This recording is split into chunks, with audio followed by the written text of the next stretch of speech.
Welcome back to RetroWheelsVault, where horsepower never dies. Today we're digging into the deep muscle trenches to bring you a beast that doesn't just growl, it roars like thunder with a bad attitude. That's right, we were visiting the 1970 Dodge Challenger RT. Another classic unlocked, another beast revived. Now, quick pit stop before we drop the hammer.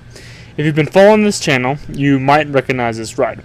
That's because we did cover the 70 Challenger before, but due to some copyright hiccups, like someone trying to leash a wild animal, we're giving this legend the proper redo it deserves. No music issues, no content classes, just pure unfiltered muscle. The 1970 Challenger RT isn't just a car. It's a middle finger to fuel efficiency and a love letter to raw American steel. With curves that could stop traffic and power that could blend asphalt, this machine didn't roll off the assembly line. It charged out ready to brawl. So buckle up, because this isn't just nostalgia. This is a reminder of what muscle really means. Because modern cars just forgot what muscle means. Let's hit the gas and bring the RT back into the spotlight where it belongs. Not every muscle car owner wanted to smell like gasoline and tire smoke 24/7. Some like their horsepower at the side of high society. Enter the 1970 Challenger Special Edition SE. Dodge's way of saying, sure, you can burn rubber, but do it in style. Available on both the base Challenger and the RT, the SE package added a splash of class to all that brawn. Imagine a tuxedo on a linebacker. That's the vibe. You got a vinyl roof with a classy SE medallions on the pillars, like cufflinks for your coupe. The rear window was smaller, giving it a more formal, almost personal luxury feel, perfect for staring down your rivals without them knowing you were smirking. Inside, the muscle gave way to refinement with leather and vinyl bucket seats, perfect for looking like a boss while flooring it. And let's not forget the cherry on top, the overhead console with 3 warning lights, because nothing says 1970 luxury tech like glowing mystery bulbs alerting you to oil pressure or an unlatched door. In a world of stripped-down drag warriors, the SE said, let's class up the burnout. It didn't just bark and bite, it sipped its cocktail first. When the 1970 Dodge Challenger rolled onto the scene, it didn't just enter the pony car race, it kicked the barn doors off the hinges. With sleek new styling and muscle to match, Dodge wasn't just playing catch-up. They were gunning for the top of the food chain, going tire-to-tire with the likes of Mercury Cougar and Pontiac Firebird in the upper tier of the pony car pack.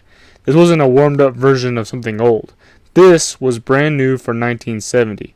Buyers got a fresh canvas with attitude, available in just 2 styles, but packing enough personality to outshine the entire parking lot. A luxury-minded special edition, as mentioned before, added a touch of class to all that muscle, like a linebacker in a tux. The Challenger's low, wide stance was a head-turner, with a scoop-like grill that looked ready to inhale the competition. The side profile flexed that Coke bottle figure, curvy, athletic, and unapologetically American, with flared rear fenders that flowed into a taillight setup almost as wide as the car itself. And if you order the RT with the optional shaker hood, you got a scoop that literally shook with the engine's fury. Style meets savagery. Dodge wasn't whispering, they were shouting. Under the hood of the 1970 Dodge Challenger RT wasn't just an engine, it was an arsenal. Standard issue was the 383 cubic inch Magnum V8, pumping out a solid 335 ponies. That's not just power, that's rip the pavement off the road power. It was the kind of engine that made your tires second guess their life choices and your neighbors rethink their quiet afternoon. But for those who believed too much was just a suggestion, Dodge had a couple of spicy upgrades. Enter the 440 Magnum, a 375 horsepower bruiser that made your average V8 look like a leaf blower. Still not enough? Then how about the 440 6-pack, with 3 two-barrel carburetors working together like caffeinated linebackers, churning out 390 horses. And if you were truly unhinged, or just very blessed, you could opt for the legendary 426 Hemi. With 425 horsepower and a brain-rattling 490 foot-pounds of torque, it didn't just accelerate, it detonated. This wasn't an engine, it was a rolling earthquake. Dodge didn't just build cars, they weaponized them. So yeah, when the RT rolled up, it didn't ask who was faster. It just laid rubber, grinned, and left everyone else staring at taillights.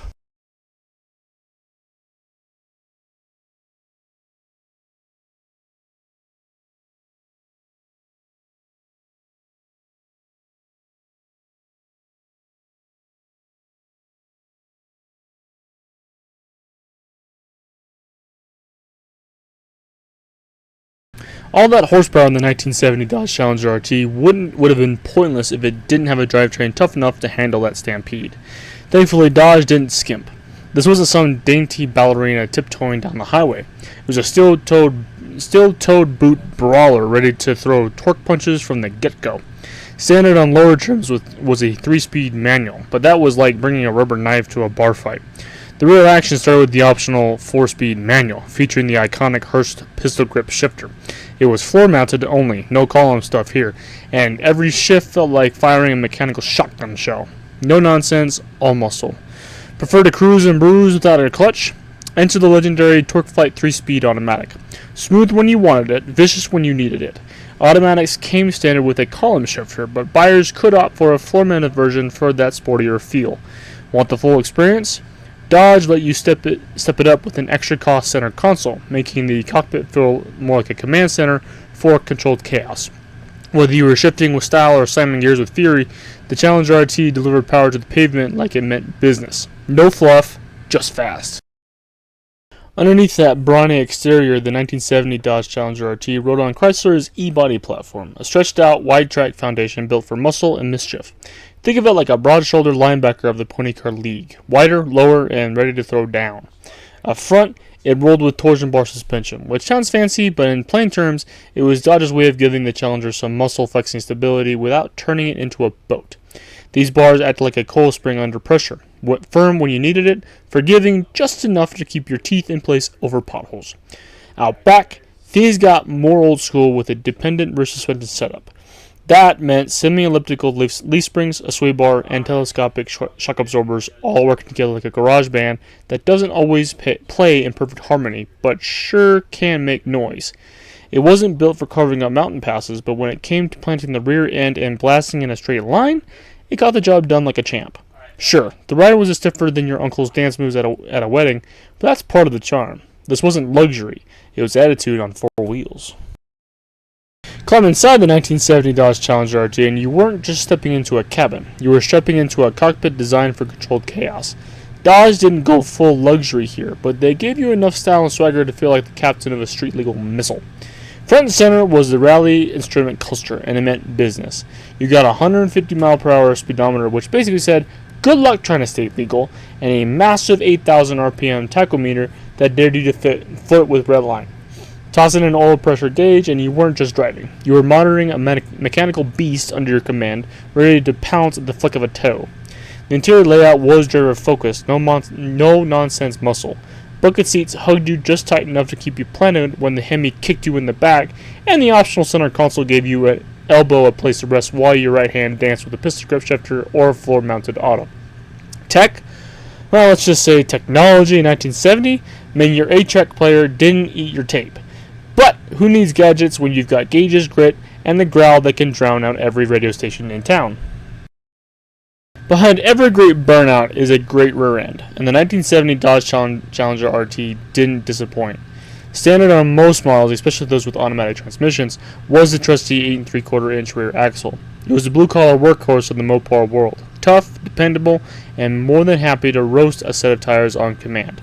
But if you really wanted to put that power down with purpose instead of just painting black stripes on the pavement, you checked the box for the Sure Grip differential. This wasn't some one-wheel peel setup. Sure Grip helped distribute the torque between both rear wheels like a referee keeping a fair fight. You plant your foot and both tires bite down like twin attack dogs. Now, if you went full madman and ordered your Challenger RT with a 426 Hemi and a 4-speed manual, Dodge gave you the crown jewel of Mopar muscle, the Dana 60 rear end.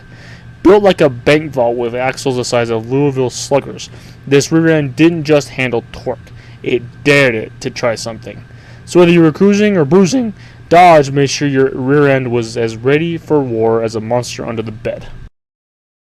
1970 Dodge Challenger RT didn't just look big, it was big.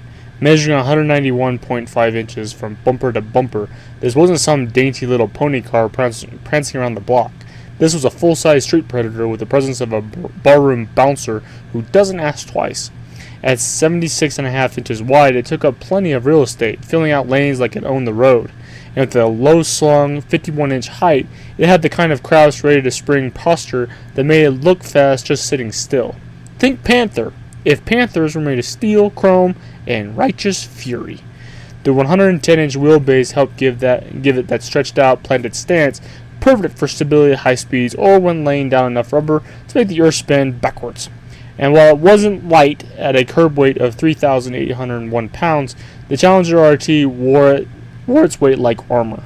It wasn't about finesse, it was about muscle, and it had the scale to back it up. So no, this wasn't a corner-cutting featherweight. It was a wide, long, and heavy, with enough presence to cast a shadow over lesser machines and enough mass to make the road feel your arrival.